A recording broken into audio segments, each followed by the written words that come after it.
Bom dia a todos. É com o desejo de que tenhamos um ano de 2021 venturoso, de muitas realizações, que iniciamos o nosso Gênese no Lar, encontro para estudo e reflexões de todas as manhãs, neste dia 5 de janeiro de 2021. Bora lá então? Eu recebi uma mensagem ontem e eu achei muito apropriada, primeiro pela mensagem psicografada por Divaldo Franco, que foi ditada pelo Espírito Ismael. Não vou entrar aqui em questão a respeito de qual Ismael é, porque via de regra nos orienta a doutrina espírita de que o que importa é a mensagem e não o mensageiro. E como diz o Beto, o mensageiro não passa do carteiro que deve entregar a correspondência. E nós temos observado nas mídias, em especial em função da vacina, que virou uma conversa fora de propósito e fora de controle, não é? Estão aí, infelizmente, personalidades até mesmo ditas ou se dizem espíritas, fomentando a discórdia. E isso deixa de realizar o propósito da doutrina do Evangelho e da moral cristã. Não estou aqui querendo realizar, cutucar ninguém. Eu acho que cabe a nós, aqueles que estão realizando estas campanhas politiqueiras nas mídias, vão ter que assumir o compromisso. Nós sabemos do nosso livre-arbítrio. Nós sabemos desse princípio doutrinário, mas nós também sabemos, além dos princípios doutrinários, a mensagem de Jesus. Na doutrina espírita, inventaram a lei de causa e efeito.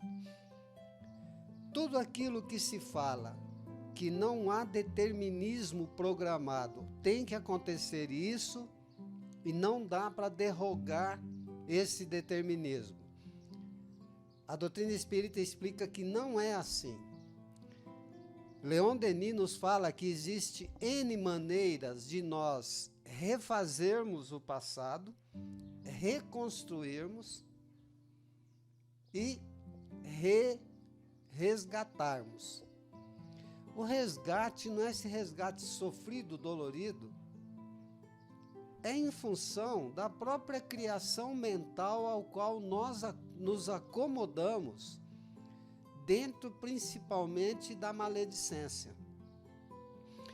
E uma parte da mensagem que eu recebi no WhatsApp, achei extremamente importante, porque traz um foco entre tantos outros focos da mensagem de Ismael, o seguinte texto: tragédias de grande porte e as pesadas aflições ainda são parte dos mecanismos de expiação moral.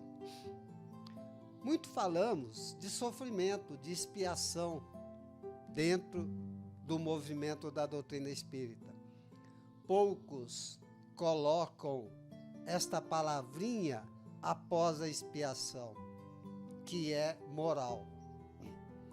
O Senhor não deseja a destruição do equivocado. É a mensagem de Jesus. O Pai não quer a morte do pecador, mas acabar com o pecado.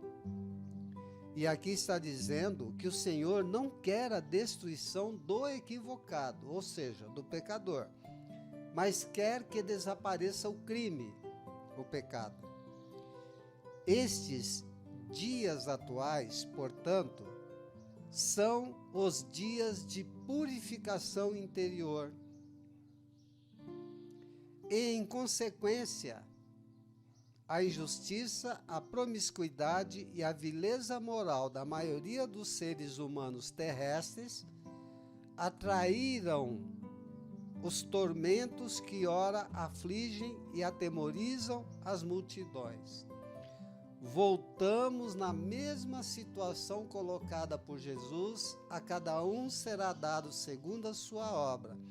Esse a cada um podemos entender individual ou coletivamente. Cabe-nos refletir.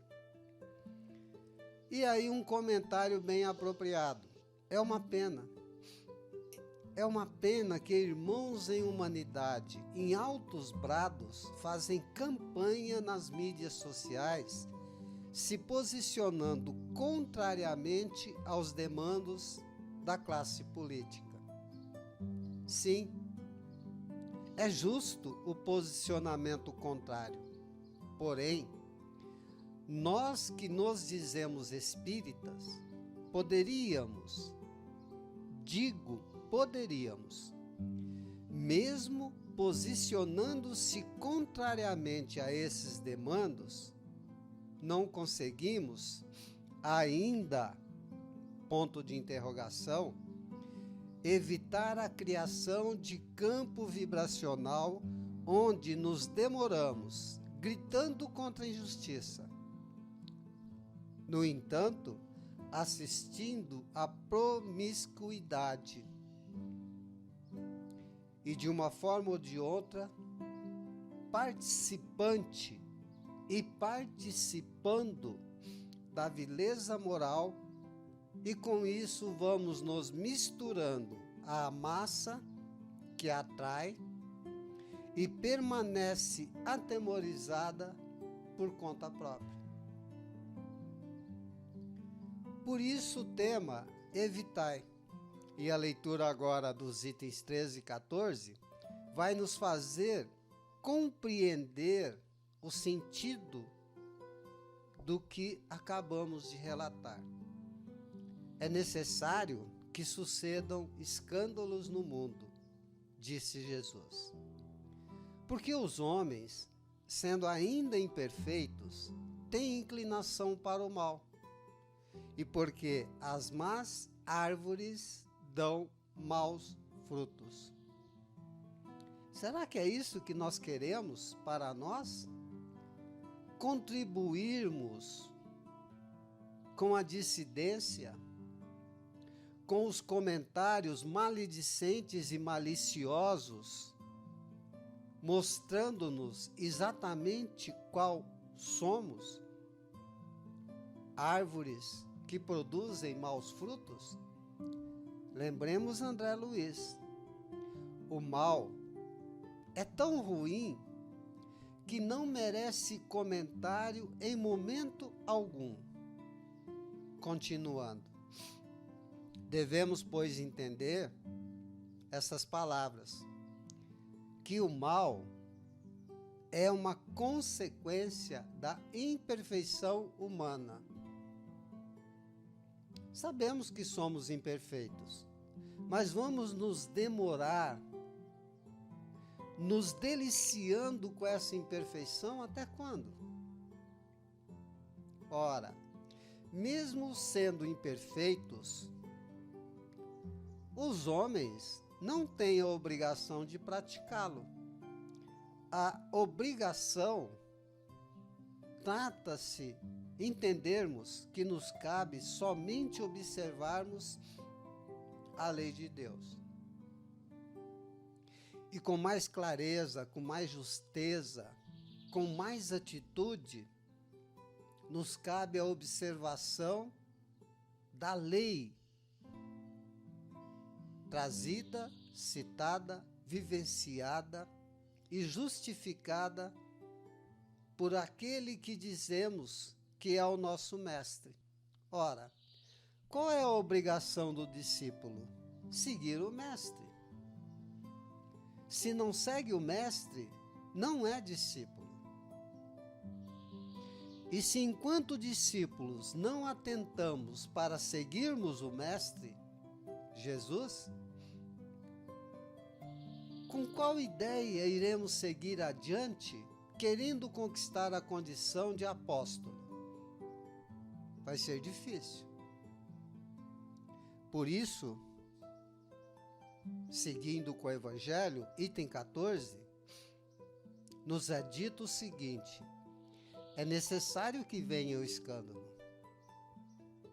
Essa necessidade é composta para que os homens que estão em expiação na terra, e aqui abrimos um parêntese, porque nós costumamos assustarmos-nos com a palavra expiação e com aquilo que para nós representa expiação.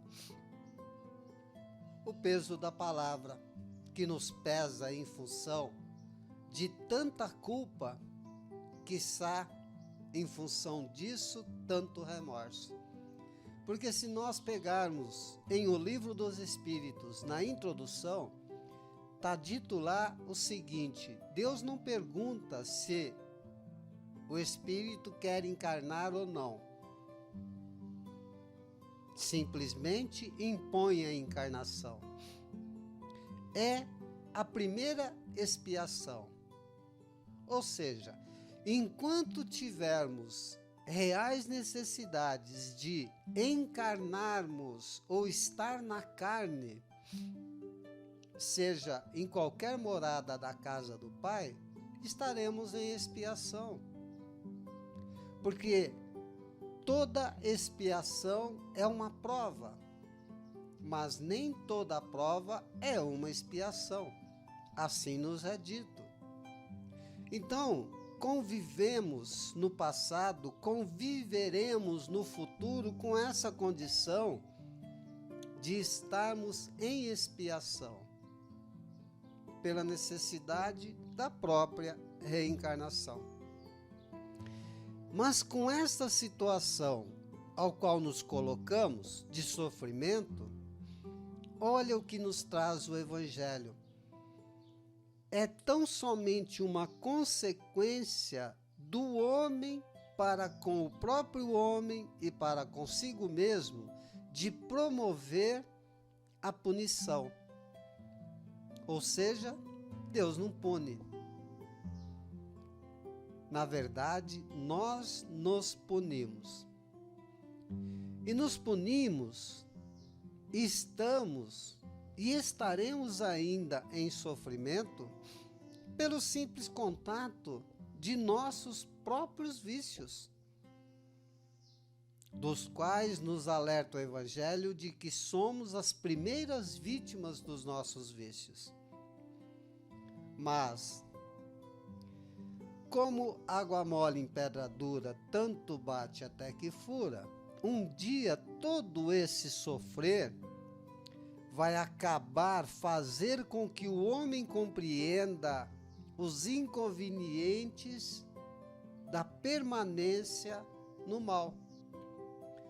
Depois que tiverem sofrido o mal, os homens procurarão o remédio no bem. A reação desses vícios serve, portanto, ao mesmo tempo de castigo para uns e de prova para outros. É assim que Deus faz sair o bem do mal, e que os próprios homens aproveitam as coisas más ou desagradáveis. O Evangelho, em muitas partes, nos orienta, nos pede, nos solicita resignação. O fato de passar pela prova não é traduzido em ser vencedor.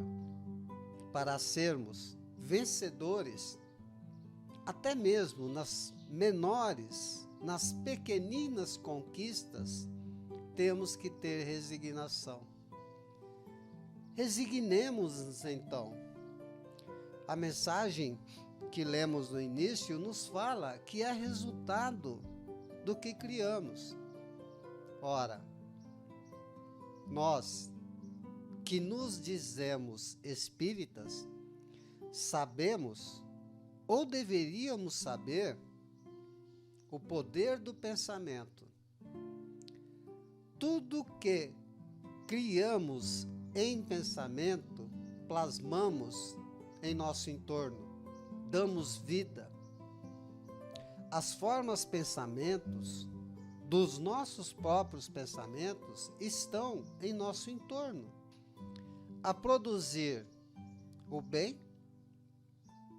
quando assim nos preocupamos, ou a produzir o mal, quando assim também nos ocupamos. Para produzir o mal, basta não fazer o bem. Para produzir o mal, basta se ocupar. Mas para produzir o bem, devemos nos preocupar com o bem para obtermos o resultado alvissareiro que desejamos, a melhoria, a transformação.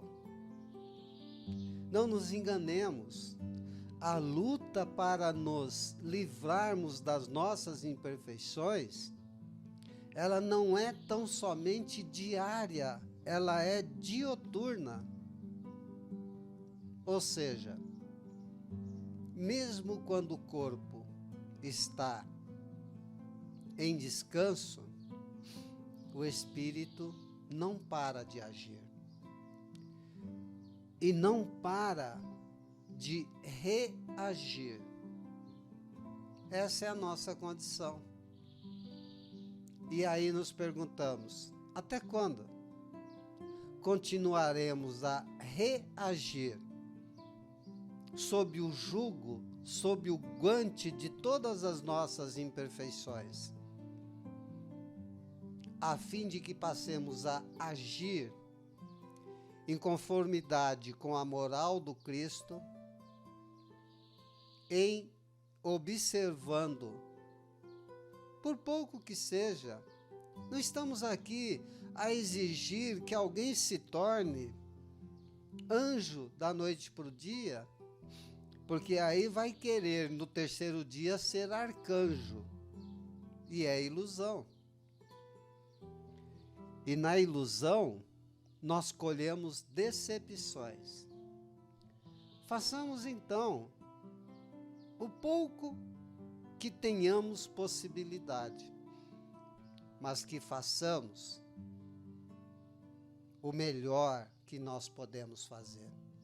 E se o melhor é pouco, contente-se com isso, siga adiante. Temos que parar com essa história de entrarmos na vibe, na conversa, na insatisfação dos outros.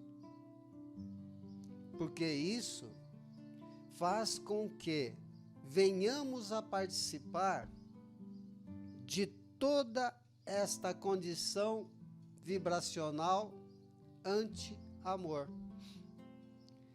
E só para finalizarmos e entendermos como cresce tudo isso, tocaremos na passagem do fermento dos hipócritas, citado por Jesus. Ao emitirmos um comentário maledicente, malicioso, nós somos formadores de opiniões. Formamos a opinião de outrem, que vai levar isso adiante e vai se juntar a ele outras entidades encarnadas ou desencarnadas que estão na mesma vibe ou condição vibracional. Então imaginem, neste momento, realizando em mim uma vibração de amor a todos os corações que estão conosco. Tem um coraçãozinho aqui na sala que está lá na Argentina. Outra está na Alemanha. outro coração encontra-se nos Estados Unidos. Imaginemos a distância maior, que eu acredito que seja a Alemanha. O envio de uma vibração boa para este coração que está na Alemanha vai encontrar, pelo caminho a ser percorrido de Santa Rita até na Alemanha, outros corações que estão vibrando no amor, no bem, no belo. E esse pensamento do tamanho de uma semente de mostarda vai crescendo com o fermento, o bom fermento do amor, e vai se tornando do tamanho de uma bola de ping-pong, de tênis, de futebol, uma bola grande daquela que nós encontramos nos parques, que as crianças brincam, e vai crescendo, crescendo, crescendo, crescendo, até tomar o tamanho do globo terrestre. E permanece crescendo, porque não para, o amor não para na Alemanha. O amor não tem endereço único, ele é espargido pelo universo todo. Mas quando nos ocupamos do pensamento maledicente, o tamanho também é da semente, da mostarda.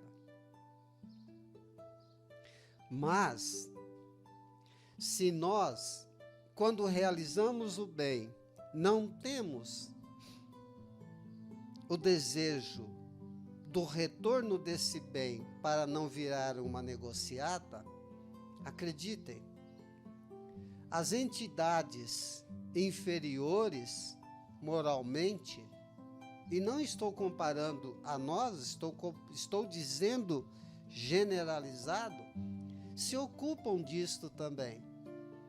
Só que vira um tipo de jogo de squash.